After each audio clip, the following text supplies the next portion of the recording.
Bonjour, bienvenue sur Mobility TV en direct du Mondial de l'Auto, la grande scène après la journée presse. Hier, désormais, nous vous retrouvons tous les jours entre 13h et 16h jusqu'à dimanche pour des tables rondes, des entretiens avec tous les acteurs des différentes révolutions que le secteur automobile rencontre. Et je suis ravi d'accueillir aujourd'hui, dès maintenant, Alexandre Viros. Bonjour. Bonjour. Vous êtes le président France du groupe ADECO.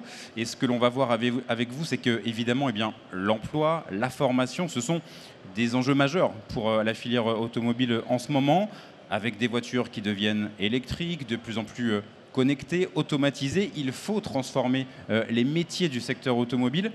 On va commencer simplement. Comment le groupe ADECO se positionne dans cette révolution ?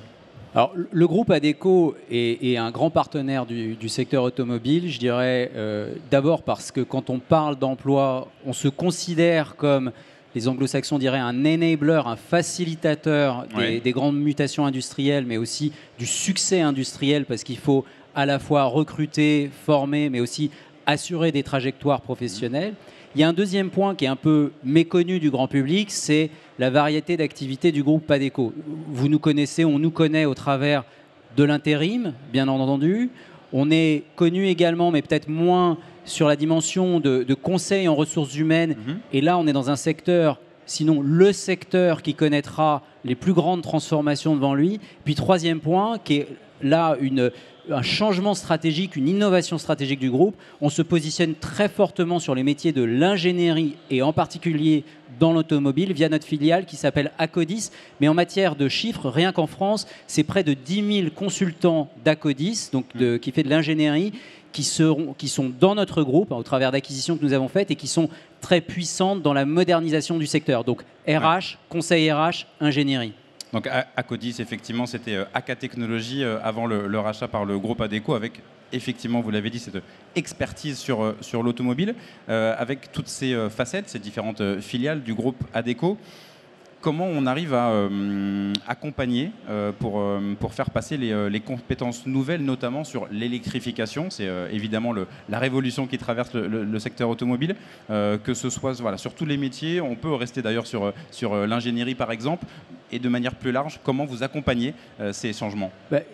Déjà, accompagner, c'est anticiper, c'est être proactif. Souvent, je dis que d'ailleurs, la réactivité, c'est le contraire d'être actif, ce qui est paradoxal, mais je pense que quand on est réactif, c'est qu'on est un peu acculé. Notre métier, c'est d'anticiper. Il y a un constat, c'est qu'on est sur un secteur qui est parmi les plus chahutés. Il y a à peu près 200 000 emplois qui sont concernés directement par la filière en France, mais si on élargit à ceux qui y contribuent, on tangente, comme on dit, le million. Il y a eu malheureusement beaucoup de destruction d'emplois dans cette filière et dans le même temps, il y a beaucoup de métiers qui sont considérés comme pénuriques. Je vais vous donner un chiffre. On évalue à 30 000 le nombre d'emplois qui seront à pourvoir dans les 12 prochains mois, rien que dans la filière. Et on n'arrive pas à les pourvoir. Donc on est dans ce paradoxe qui mêle formation, attractivité et aussi géographie.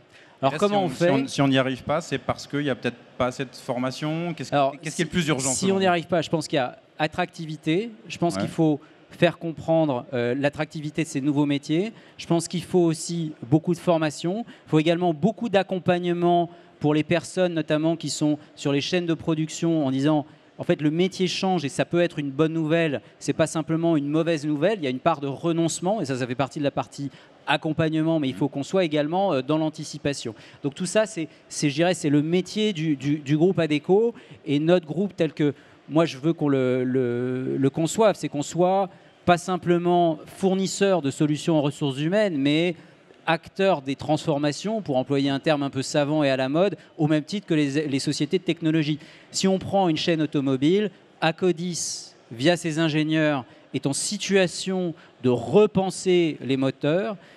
Acodis, via ses activités digitales, est en mesure de repenser, mettons, un tableau de bord entièrement digitalisé. Notre société LHH va repenser la stratégie sociale, parce que la chaîne de production va changer, et le groupe Adecco va être la partie Adecco telle qu'on la connaît va être en capacité de créer de la formation à l'échelle et aussi du recrutement à l'échelle. Donc c'est tout ça qui sont les défis derrière nous. Mais j'étais avec le ministre de l'Industrie ce matin et sur le stand de Renault, et il faut bien comprendre que ce qui va marcher dans les prochaines décennies, c'est ce couplage entre l'industrialisation hard, ce que l'on fait, les produits qu'on a, et la capacité de la culture d'une organisation, des ressources humaines ou de la formation à accompagner ces transformations. Si on a l'un sans l'autre, ça ne marchera pas. Ça, c'est le premier constat. Et le deuxième constat, parce que c'est un écosystème, l'automobile, ça veut dire qu'il y a évidemment les constructeurs, mais il y a tout ce qui va autour. Si chacun est dans son couloir de nage et fonctionne seul,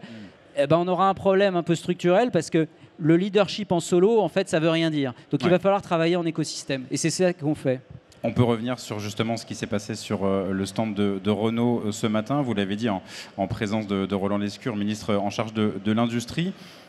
Priorité formation, anticipation, éviter évidemment un plan social par exemple dans une entreprise. C'est vraiment là où votre compétence va intervenir, LHH notamment. C'est vraiment l'idée d'anticiper au maximum.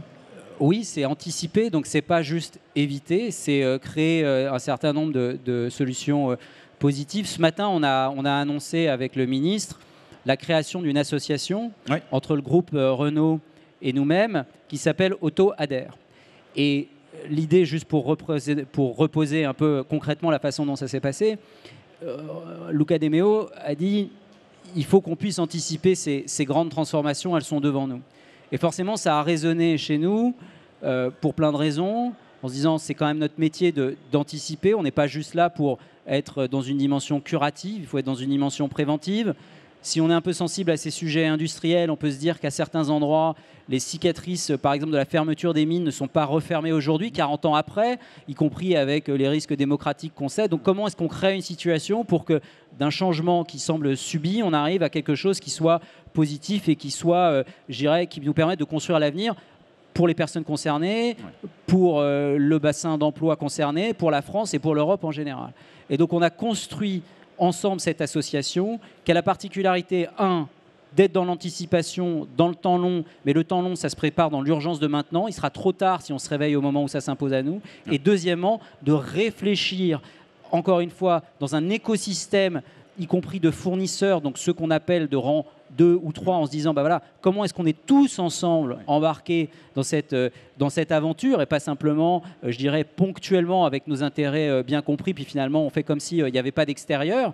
Et puis troisièmement, qui est très important et qui est lié à notre groupe, la maille territoriale. La France est un pays territoire. Vous savez que les questions de mobilité géographique sont souvent les questions critiques quand on parle de transition. Et ben, là aussi, on a voulu avoir le grip, pardon, le mot devrait me venir en français, mais la poigne, voilà, territoriale, c'est pas très joli, mais enfin disons l'ancrage territorial le plus fort, même si le mot a été galvaudé. Donc c'est un peu tout ça qui se matérialise au travers de cette association entre Renault et nous. Et sur le fonctionnement, c'est de se dire on va prendre un site et on va regarder, faire une sorte d'audit, voir quels sont les besoins. Est-ce que ça va être plus par secteur, par type de métier? Est-ce que vous avez déjà les premiers objectifs de l'association qui vient tout juste d'être annoncé? En fait, on a une philosophie générale qui consiste à dire soyons très pragmatiques. Donc s'il y a une dimension d'audit, on repère les compétences, on identifie les transformations, on identifie aussi les personnes qui seront concernées et en fonction des... Parce que si vous voulez, l'ennemi de l'individu et l'ennemi de la personne qui travaille, c'est la statistique qui moyennise. Et il faut évidemment qu'on ait des chiffres, mais il faut qu'on puisse rentrer de manière réelle, très concrète, bassin par bassin, dans chaque situation, pour pouvoir accompagner les personnes. Il y a des personnes pour qui ce sera une nouvelle enthousiasmante, pour d'autres, c'est un drame parfois quand un atelier se ferme. Donc comment est-ce qu'on fait cet accompagnement-là? Et plein de personnes qui attendent de voir quelles opportunités peuvent se présenter à elles. Puis il y a des endroits où il y aura nécessairement des transitions aussi vers d'autres industries. Et ça aussi, ça peut être positif parce qu'on oublie, et j'aimerais le rappeler ici, on oublie à quel point le secteur automobile est formateur de compétences qui peuvent aussi s'exporter vers d'autres secteurs. On n'est pas pieds et poings liés au secteur automobile. On a appris beaucoup de choses qui sont utiles, qui peuvent aller à d'autres secteurs encore. Donc vous voyez, l'idée, c'est d'être vraiment pragmatique et tourné vers l'avenir. On peut peut-être revenir sur un chiffre que vous avez évoqué tout à l'heure, 30 000 embauches prévues dans le secteur automobile dans les 12 prochains mois. Quel type de métier, quels sont les besoins, les urgences aussi? On parle d'anticiper, de former, mais est-ce qu'il y a des urgences? Comment faire en sorte d'arriver à mettre quelqu'un devant ces 30 000 Il y a beaucoup de choses. Les métiers sont assez divers. Ils parcourent un petit peu toute la chaîne hiérarchique. Donc ça va de métiers d'ingénieurs, les métiers traditionnels aussi, enfin déjà traditionnels si j'ose dire, autour de la data bien entendu. Ouais. Mais il y a aussi des métiers de la chaîne de production, donc de la maintenance, de la conduite de ligne, du pilotage aussi, de la production de batteries. La robotisation aussi va appeler beaucoup de métiers liés à la maintenance là encore. Donc il y a une panoplie de métiers qui existent là, alors qu'évidemment le groupe Adecco met en avant. Mais dans beaucoup de cas, il va falloir former et former différemment et accepter, et ça je m'adresse aussi aux professionnels de la branche, aux professionnels du secteur, accepter de recruter des gens qui ne viennent pas forcément du secteur, sur la base de qui ils sont plutôt que simplement de ce qu'ils ont fait par le passé, et accepter qu'on les emmène dans un parcours de formation. Et ça, vous sentez que c'est en train de changer, qu'il faut encore faire un peu de pédagogie? Écoutez, on n'a plus le choix? Je sens qu'on n'a pas le choix, donc il va falloir le faire. On est dans cette situation paradoxale où d'un côté on dit que le chômage n'a jamais été aussi bas à 7,5%, mais enfin 7,5% c'est quand même, ça reste important, et il reste encore des pénuries. Donc ça veut dire que je pense qu'il faut travailler à plusieurs. Côté employeur, on va commencer un petit peu par balayer devant sa porte. Moi, je suis chef d'entreprise, donc je peux en parler. Je pense qu'il faut qu'on accepte de recruter des gens pour ce qu'ils sont et pas simplement ce qu'ils ont fait, parce que si pour les métiers de demain, on veut recruter les gens sur la base de ce qu'ils ont fait hier, on n'y arrivera pas. Je pense qu'il faut accompagner, évidemment, les individus qui travaillent pour qu'eux-mêmes soient dans une logique de trajectoire professionnelle, pour dire les choses positivement, ou acceptent de prendre un certain type de risque. Et je pense qu'il faut que les pouvoirs publics, qu'ils soient nationaux ou territoriaux, se voient un peu comme orchestrateurs ou facilitateurs, pas simplement ceux qui ont un cahier des charges et disent après débrouillez-vous, ou bien simplement ceux qui ont une imposition très descendante et sont un peu les chefs d'orchestre de tout ça. Donc c'est vraiment un trio. L'entreprise, le travailleur, le pouvoir public. Mais ce qu'on a fait avec Renault ce matin, quelque part, c'est pour moi, c'est extrêmement moderne. Et pour tout vous dire, je n'avais jamais vu ça avant et je suis ravi qu'on le fasse. C'est-à-dire qu'on anticipe un mouvement, on décide de fonctionner à plusieurs et pas simplement tout seul. Et ça, c'est quand même nouveau. Enfin, c'est pas si évident que ça, où chacun, notamment un grand groupe, est très jaloux de ses prérogatives. Et donc, ça marche plus, en fait, si vous voulez, la guerre des égaux. Enfin, il faut EGOS, il faut accepter qu'on ait des égaux AUX à la fin. Donc ça, c'est important et c'est important qu'on le fasse et c'est ce qu'on fait aujourd'hui. Alexandre Viroz, président France du groupe Adecco. On peut dire un mot malgré tout de l'intérim. C'est aussi le mot qui vient forcément souvent en tête quand on pense à Adecco. Sur le secteur automobile, dans la filière automobile, quels sont les besoins, là aussi, les métiers où l'intérim forcément joue un rôle? Parfois, c'est vu comme une bonne nouvelle quand une usine dit voilà, on a besoin de plus de monde pour sortir plus de voitures, basiquement. C'est ça aussi que vous accompagnez? Exactement. C'est-à-dire que nous, on est un acteur de la flexibilité responsable. Les deux mots sont extrêmement importants. La flexibilité, c'est-à-dire qu'on est là pour accompagner des pics de croissance quand les chaînes de production n'arrivent pas nécessairement à suivre. Et on est vraiment des partenaires, on est partenaires globalement de l'industrialisation, pas simplement du staffing, pour dire les choses grossièrement. Non, on est vraiment là pour mettre à disposition un pool, des ressources en fait, d'intérimaires extrêmement compétents qui aiment le secteur automobile, qui aiment aussi la liberté qui leur est donnée par l'intérim et qui ont aussi des compétences qui parfois vont essaimer dans d'autres secteurs. Donc c'est un peu tout ça qu'on fait et qu'on combine dans ce secteur de l'intérim. On peut être intérimaire dans l'automobile et parfois ailleurs parce que ça va de plus en plus être possible? C'est la magie de l'intérim. L'intérim d'abord est un grand formateur. Il faut savoir que sur une année, il y a à peu près 25% des intérimaires qui passent d'un secteur à un autre, premièrement. Et deuxièmement, il faut savoir que la contribution du secteur de l'intérim, si on la compare à d'autres secteurs, est 2 fois plus importante à masse salariale comparable. Ça veut dire qu'en gros, si vous êtes intérimaire, vous avez 2 fois plus de chances d'être formé que dans un autre secteur.